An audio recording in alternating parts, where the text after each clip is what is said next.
Najprej hvala, Nataša, da ste me povabili. Tako ironično je, da danes, po nekaj mesecih, ko vsi govorijo o velikih sanjah za Gazo in odbor za mir dela čudeže v Gazi, so se morali omejiti le na majhen načrt, na zelo omejenem prostoru, da bi svetu pokazali, da vsaj nekaj delamo. In mislim, da je glavni izziv tukaj ta, da Hamas še vedno sedi za mizo in je še vedno obravnavan kot politični subjekt, ki ima glavno besedo v Gazi. Tudi sami prebivalci Gaze so stopili ven in se uprli Hamasu ter rekli, da Hamasa nočejo. Želimo, oni nas ne predstavljajo. Kairo tega ne posluša. Odbor za mir tega ne posluša. In še vedno se pogovarjajo s Hamasom. In zato smo še vedno obtičali in ne morejo naprej z načrtom, v katerega so polagali velika upanja. Prav. No, odbor za mir je šel od obljube, da bo obnovil celoten Gaza v 100 dneh, do načrtovanja tega kampa s prenosnimi kabinami za delček prebivalstva, ki po naših informacijah ne more biti pripravljen šele decembra. Ali je bil ta načrt kdaj resen, ali je šlo vedno za nekakšno politično gledališče, namenjeno temu, da Trumpu da priročen politični argument, medtem ko se na terenu v resnici nič ne spremeni? Pravzaprav sem bila ena izmed tistih, ki so imeli zelo velika pričakovanja glede tega načrta. Zelo je jasno, zelo je preprosto, ima jasne korake, mislim, kdo bi moral narediti kaj.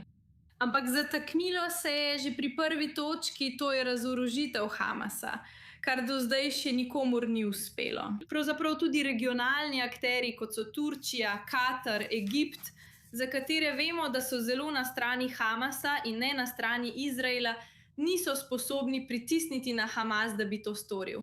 Prav tako je bila dana še ena velika obljuba strani več akterjev, predvsem bogatih regionalnih akterjev, da bodo financirali načrt za Gazo. In če pogledate, koliko denarja je bilo do zdaj zbranega, je to le majhen delček od 450 milijard dolarjev, ki naj bi jih zbrali. Mislim, da je bilo do zdaj zbranih približno 17 milijard dolarjev.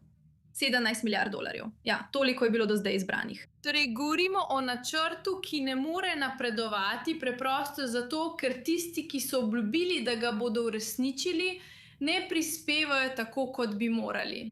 Prav. Veš, rada bi govorila o tem, da vidimo tovrstne stalne spopade celo med premirjem.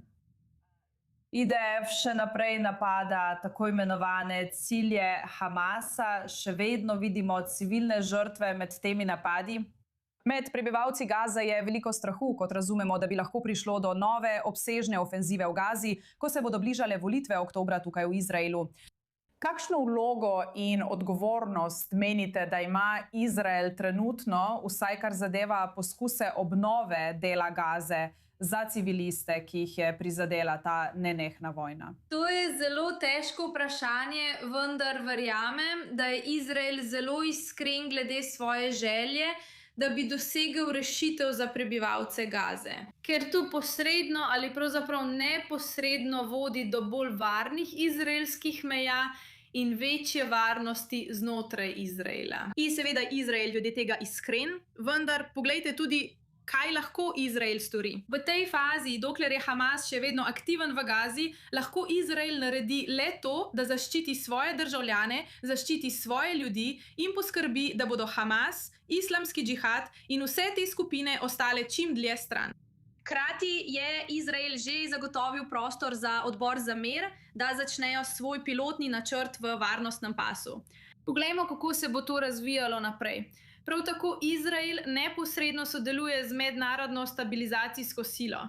Videli smo, da se je Maroko pridružil in na to odšel, kar je neverjetno, glede na to, da je država podpisnica Abrahamovega sporazuma. Poglejmo, kako se bodo stvari razvijale naprej od tam.